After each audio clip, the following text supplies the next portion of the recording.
friends. Nice to meet you again. I hope you are healthy, long life, successful and happy always. This time I will discuss a very influential leader of all time. It doesn't take long, let's just watch. Enjoy watching. Here's the story. Mao Zedong, born December 26, 1893, died September 9, 1976, was a philosopher and founding father of the People's Republic of China. He presided as chairman of the Chinese Communist Party from the country's founding in 1949 until his death in 1976. His Marxist-Leninist theory, military strategy, and political policies are collectively known as Marxism-Leninism, Maoism, or Mao Zedong thought. He is one of the most important figures in modern Chinese history. Born to a wealthy farmer in Shaoshan, Hunan, Mao adopted Chinese nationalist and anti-imperialist prospects in his youth, influenced by the events of the 1911 Xinhai Revolution and the May 4 movement in 1919. Mao converted to Marxism-Leninism while working at Peking University and being a founding member of the Chinese Communist Party, CCP. He led the Autumn Harvest Uprising in 1927. During the Chinese Civil War between the Kuomintang, KMT, and the CCP, Mao helped found the Red Army, led the Jiangxi Soviet's radical land policy and eventually became head of the CCP during the Long March. Although the CCP was temporarily allied with the KMT under the United Front during the Second Sino-Japanese War, 1937–1945, after Japan's defeat, the Chinese Civil War returned and in 1949 Mao's forces defeated the nationalists who had fled to the island of Formosa in what is now Taiwan. Born in a poor farming family, Mao had to work hard and live a concerned life from an early age. Even though in the future his family's economic situation improved, the tribulations during his childhood greatly affected his later life. As a child, Mao was sent to study in elementary school. His education as a child also included the classical teachings of Confucianism. But at the age of 13, his father made him quit school and put him to work in the fields. Mao rebelled and was determined to finish his education, so he was desperate to run away from home and continue his education elsewhere. In 1905, he took the state exam, which at that time began to erase old Confucianism, replaced by Western-style education. This marked the beginning of intellectual uncertainty in China. In 1911, Mao was involved in the Xinhai Revolution, which was a revolution against the Qing dynasty which resulted in the collapse of the Chinese Empire, which had ruled for more than 2,000 years since 221 BC. In 1912, the Republic of China was proclaimed by Sun Yat-sen and China officially entered the Republic era. Mao then continued his schooling and studied many things, including Western culture. In 1918 he graduated and then attended Beijing University. There he will meet the founders of the CCP's Marxist leanings. Mao's party was founded in 1921 and Mao was becoming more and more outspoken by the day. Between 1934–1935 he held a leading role and led the Chinese Red Army through the Long March. Then since 1937 he helped fight the Dai Nippon Army, which occupied much of China. Finally World War II ended and civil war flared up again. In this war against the nationalists, Mao became the leader of the Reds and he finally won in 1949. On October 1, 1949, the People's Republic of China was proclaimed and the nationalist Chinese leader, Chiang Kai-shek, fled to Taiwan. Mao was not really an original philosopher. His ideas were based on other socialist fathers such as Karl Marx, Friedrich Engels, Lenin and Stalin. But he thought a lot about the dialectical materialism that became the basis of socialism, and the application of these ideas in practice, such as that of Mao, can be called original. Mao can also be said to be a Chinese philosopher who has the greatest influence in this 20th century. The most important philosophical concept of Mao is conflict. According to him, conflict is universal and absolute. It exists in the process of development of all goods and permeates all processes from start to finish. Karl Marx's historical model is also based on the principle of conflict.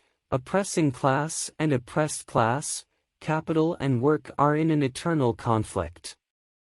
At some point this will lead to a crisis and the workers will win.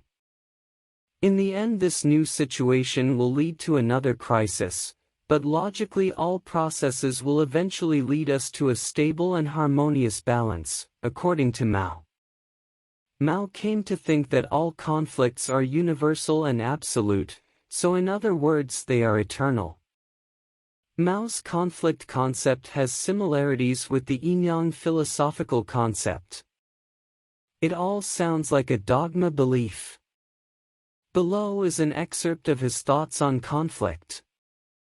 In science everything is divided based on certain conflicts attached to the respective research objects. Conflict is the basis of a form of scientific discipline. Here can be presented some examples: negative and positive numbers in mathematics, action and reaction in mechanics, positive and negative electric current in physics, attraction and repulsion in chemistry, class conflict in social sciences, attack and defense in science. War, idealism and materialism, as well as metaphysical and dialectical perspectives in philosophy, and so on. These are all research objects of different scientific disciplines because each discipline has its own specific conflicts and the essence or gist of each. The examples given by Mao Zedong regarding conflict in different disciplines were taken from Lenin. Some analogies do fit but others don't. Negative and positive numbers are a bad example of Marxist dialectics because their differences are not dynamic, only new negative and positive numbers appear. Mao's opinion becomes doubtful again when he says that these conflicts are the essence of the scientific discipline concerned. Negative and positive numbers are not the essence of mathematics, nor are metaphysics and dialectics the essence of philosophy. Mao was a man of learning, and his misconceptions can be explained by his obsession with this concept of conflict. This obsession also influenced his political decisions, as will be explained below. The concept of yin-yang influenced Mao Zedong's philosophical views. The second important concept of Mao is his concept of knowledge, which he also took from Marxism. Mao argued that knowledge is a continuation of experience in the physical realm and that experience is the same as involvement. If you seek knowledge, then you must engage with the changing circumstances of the situation. If you want to know how a guava tastes, then the guava must be changed by eating it. If you want to know the structure of an atom, then you have to carry out physical and chemical experiments to change the state of this atom. If you want to know the theory and method of revolution, then you must follow it. All true knowledge arises from direct experience. Only after one gains experience can one leap forward. After that, the knowledge is practiced again, which makes a person gain experience again, and so on. Here it is shown that Mao was not only familiar with Marxism but also Neo-Confucianism as put forward by Wang Yangmin, who lived in the 15th to 16th centuries. Mao distinguished two types of conflict: antagonistic conflict and non-antagonistic conflict.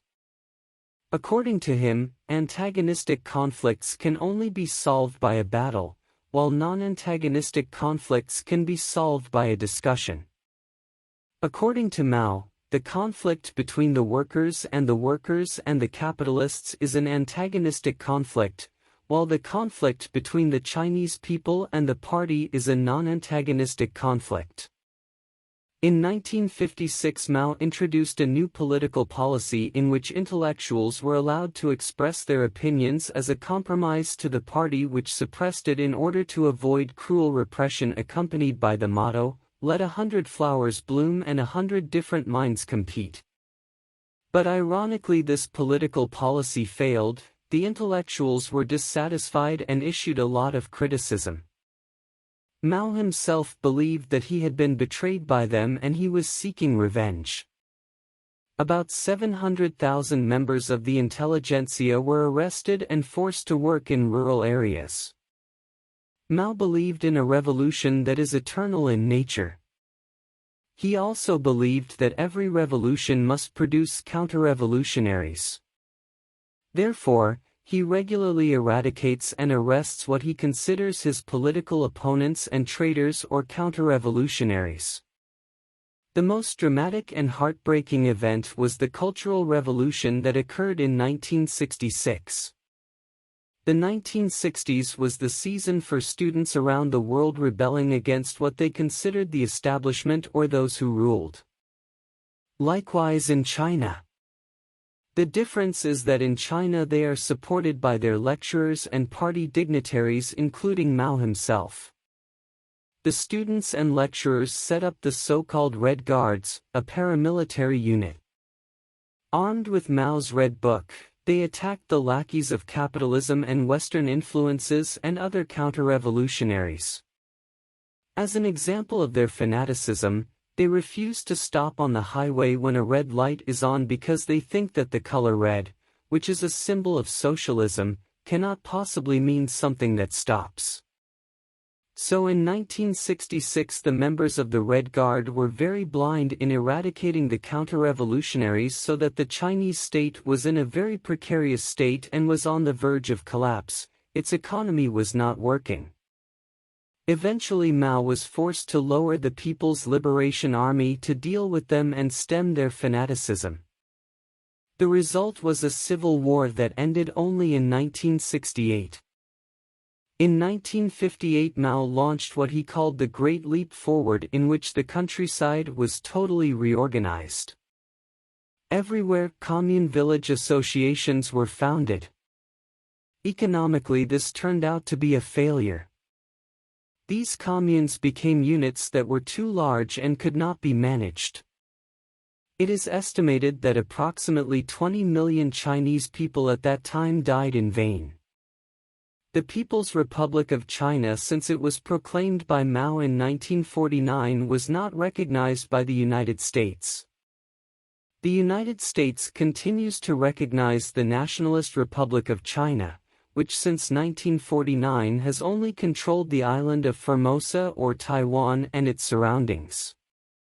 China, which since the establishment of the United Nations in 1945 has been a permanent member of the Security Council along with the United States, Great Britain, France, and the Soviet Union. Russia, as the winner of World War II, is still represented as well. It's just that the representative is the nationalist government that now only governs Taiwan.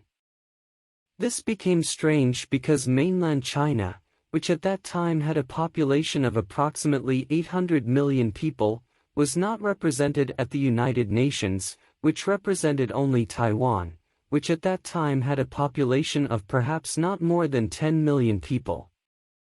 So in the late 1960s the President of the United States, Richard Nixon, began to approach the People's Republic of China, and finally, with the approval of the Soviet Union, China became a member of the UN Security Council starting in 1972 and replaced Taiwan.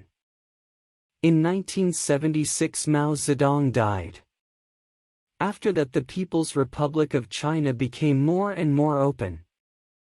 The normalization of diplomatic relations with Indonesia was also realized in 1992. At this time China appeared as a giant that had just woken up from its slumber and had very rapid economic growth. Even China can surpass Russia in its development. What is being disputed now is whether all of this could be achieved thanks to Mao's services or because his influence was thin. So that's a bit of the story. Hopefully it will add insight, inspiration, motivation, and of course you will get smarter. Keep watching for the next interesting stories. Thank you very much for watching. Have a nice day. Bye bye.